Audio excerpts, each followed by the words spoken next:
Okay, as parents, we all want our children to learn as much as possible and be intelligent and loving individuals. Here to help foster lifelong learning in your children is psychologist and mom Amy Trout. Good morning. Good morning. Welcome back. Thanks. All right, so fostering lifelong learning in your children. Why do you think this is an area that we really need to dig into and make sure that that's happening? Well, you know, we are a society that's really aimed at outcomes, and that's not a really bad thing. That's a good thing. But what we don't want to do is really usurp the love of learning and the natural curiosity that children are born with by promoting such a focus on outcomes and grades and like the final product. That somehow there's a disconnect between what life is really about, right? Life is about exploring and creativity and asking questions and discovering things and being innovative thinkers. And if we just are like teaching, and I mean broadly, teaching to the test for life with our kiddos and everything's about the final product, we lose that love of learning. It becomes kind of a goal, such a right? hot button issue too, where I think it's the battle that teachers are facing every day, that parents are facing every day. So you have some great pointers that you think can maybe kind of steer us in the right direction. Number one, value and reward curiosity. Right, so if your kid is, and it might not be at the most convenient moment, it usually isn't, right? But if your kid is like, why is this happening? Or they want to take something apart. If you really can, if it's really a non-essential thing, like, shoot, let them take it apart. If it's a bit of a mess, it's a bit of a mess, but that's a curiosity move. And you want them to really know that that's a good thing, that you want them to explore. You want to encourage that exploration and that wondering about how things work, how things are put together. Now, what ages are we talking about here? I mean, is this principles that you can use for kind of any age, you know, up and through high school? Or are we just talking about younger ones? No, I mean, different ages are going to want to dismantle different things. You know, the high schoolers are going to be dismantling your values and your, you know, your morals sometimes, and they're going to want to see the other side of life and want to kind of play with thoughts around things that might go against family norms. That can feel threatening to a parent, but we need to let them do that because that's really developmentally appropriate. Plus, it helps facilitate that dialogue and that relationship. It preserves a relationship that's so vital. All right, 2, notice your child's confusion.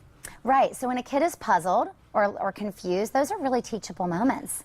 If they really don't understand why something works the way it works, or why someone would think that, or why someone would say that, notice that. And instead of saying, well, it's just the way it is, or, you know, some things we don't understand, move into that, press in a little bit and say, well, why do you think? What do you think the other side might look like? Why might someone react in that way? I know it's not how you may think or how you may react, but why might they react that way? What do you think might be going on for them? Okay, number 3, help your child learn how to ask quality questions. Not just the why. Right, right. Well, you know, Google can lead us to lots of answers, but nobody really teaches us how to question. So questioning the other side, the what ifs, the how does something work? My 2-year-old, his favorite thing when I ask him a question is, I don't know. And I go, okay, well, I don't know either. What do you think?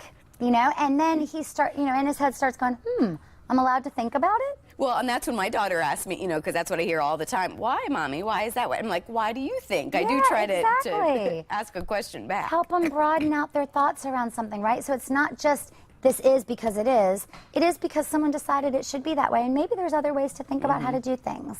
All right, 4, encourage tinkering.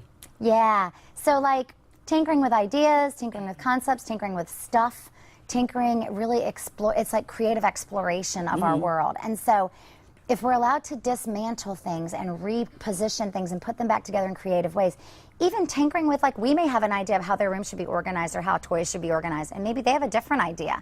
Okay, is it time consuming? Sure, absolutely. Is it always, you know, the best use of our time and energy and resources as parents? No.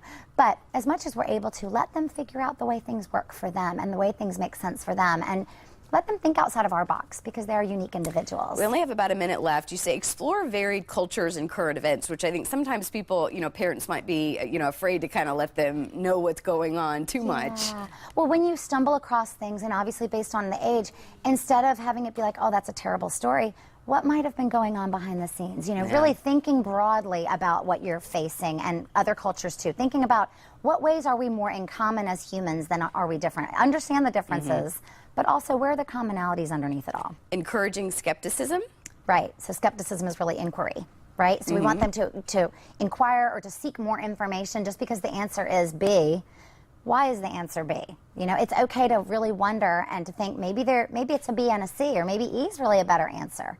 It's okay to think outside of the box. And then last but not least, model curiosity. Yep, as parents, we have to show that we don't know everything and show that we don't understand everything and that we're open to new ideas. Some things we may not be open to new ideas on, but we can at least talk about how we got to our decisions on things that we've really landed on and what kind of things we've entertained along the way. Well, the take home here as we close, because I know sometimes when you tell me this, I'm like, oh man, am I going to have the right answers when we're telling our kids to, you know, ask all this, but do the best you can. Do the best you can, and like whys and hows and what ifs are great. Really let those roll.